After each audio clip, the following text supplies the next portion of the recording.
சமீபத்தில் ஒரு கொலை அரங்கேறியது ஹரியானா மாநிலத்தில். அது நாட்டையே உலுக்கியது. காரணம் என்ன அப்படின்னா, ராகுல் காந்தியுடன் பாரத் ஜோடோ யாத்ராவில் பங்கேற்ற 22 வயதான பெண்மணி கொலை செய்யப்பட்டு சூட்கேஸில் வைக்கப்பட்டு ஒரு ஹைவேஸில் ஹரியானாவில் வீசப்பட்டிருந்தது மிகப்பெரிய பரபரப்பை ஏற்படுத்தியது.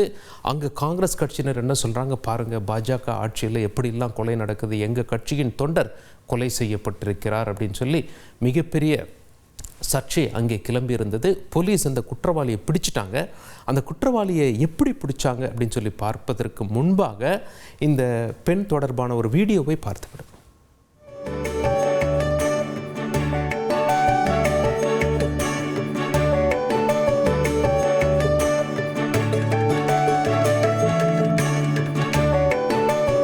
இந்த பெண்ணுடைய தாயார் என்ன சொன்னாங்க, என்னுடைய பெண் அரசியலில் வளர்ந்து வரக்கூடிய மகள்.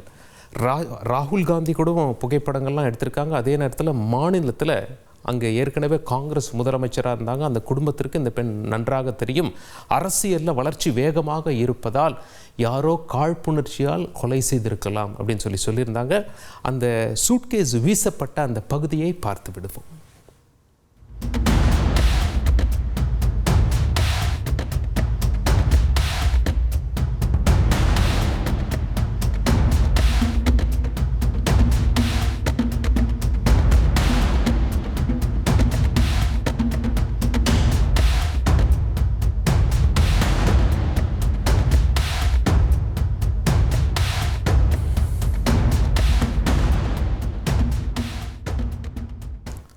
முதல்ல ஹரியானா போலீஸ்க்கு வந்து தகவல் என்ன அப்படின்னா, ஹைவேஸில் ஒரு சூட்கேஸ் வீசப்பட்டிருக்கு அப்படின்னு சொல்லி போய் சூட்கேஸை திறந்து பார்த்தா தான் தெரிஞ்சது அங்கே பெண் சடலம் இருக்கிறது அப்படின்னு சொல்லி. உடனே யார் சில நாட்களாக காணவில்லை என்று போலீசார் விசாரித்தார்கள். சம்பந்தப்பட்ட இந்த பெண் 2 நாட்களாக காணவில்லை என்பது தெரிய வந்தது. அந்த பெண் தான் இந்த பெண் என போலீசார் உணர்ந்து கொண்டார்கள்.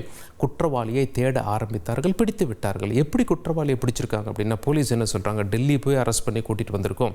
சம்பந்தப்பட்ட நபரும் இந்த பெண்ணும் சமூக வலைதளம் மூலமாக இன்ட்ரடியூஸ் ஆகியிருக்காங்க. பிறகு அவங்களுக்கு இடையில் ஒரு 1.5 வருஷம் நட்பு இருந்திருக்கிறது. சில பணம் கொடுக்கல் வாங்கலும் இருந்திருக்கிறது. சம்பவத்தன்று அந்த செல்போன் கடை வைத்திருக்கும் நபர் என்ன பண்ணியிருக்கார், இந்த பெண்ணுடைய வீட்டுக்கு வந்திருக்கார். அங்கே ஏதோ இவர்களுக்கு வாய் தகராறு ஏற்பட்டிருக்கிறது.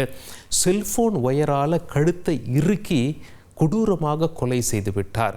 உடனே என்ன பண்ணியிருக்காருன்னா, என்ன செய்யறதுன்னு தெரியாமல் சூட்கேஸில் சடலத்தை வைத்து ஹைவேஸில் கொண்டு வந்து வீசி சென்று விட்டார். போலீஸ் போய் பிடிச்சிட்டாங்க. உடனே குற்றவாளி தரப்பில் எப்படி நான் குற்றவாளின்னு சொல்லி கண்டுபிடிச்சிங்கன்னா என்ற கேள்விகள்லாம் முன்வைக்கும் போது போலீஸ் என்ன பண்ணியிருக்காங்க, பார்த்தாலே தெரிகிறது, உன்னுடைய கையில் ஒரு பெண் கடித்ததை போல் அங்கே ஒரு தழும்பு இருக்கிறது, பார்த்தாயா அப்படின்னு சொல்லி அவரை கூட்டிகிட்டு வந்து சோதனைலாம் பண்ணியிருக்காங்க. பரிசோதனைலாம் பண்ணி போலீஸ் என்ன சொல்கிறாங்க, நாங்கள் தெளிவாக பிடிச்சிட்டோம், அவரே குற்றத்தை ஒப்புக்கொண்டார். அந்த பெண் போராடி இருக்கிறார். இவர் தாக்குதல் நடத்தும் போது அந்த செல்ஃபோன் ஒயரால் கழுத்தை இருக்கும்போது அந்த பெண் கையிலேயே கடித்திருக்கிறார். அந்த மார்க் இருக்கிறது. அந்த பெண்ணுடைய நகைக்கீரர்களும் இந்த குற்றவாளியின் கைகளில் படிந்திருப்பது.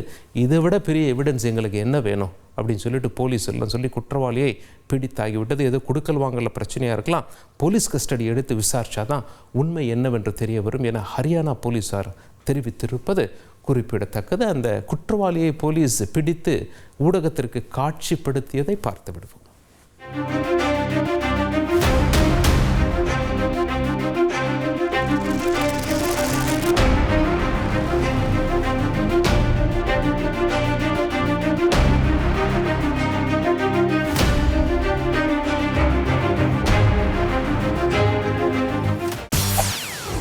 செய்திகளை உடனுக்குடன் தெரிந்து கொள்ள உடனே சப்ஸ்கிரைப் பண்ணுங்க.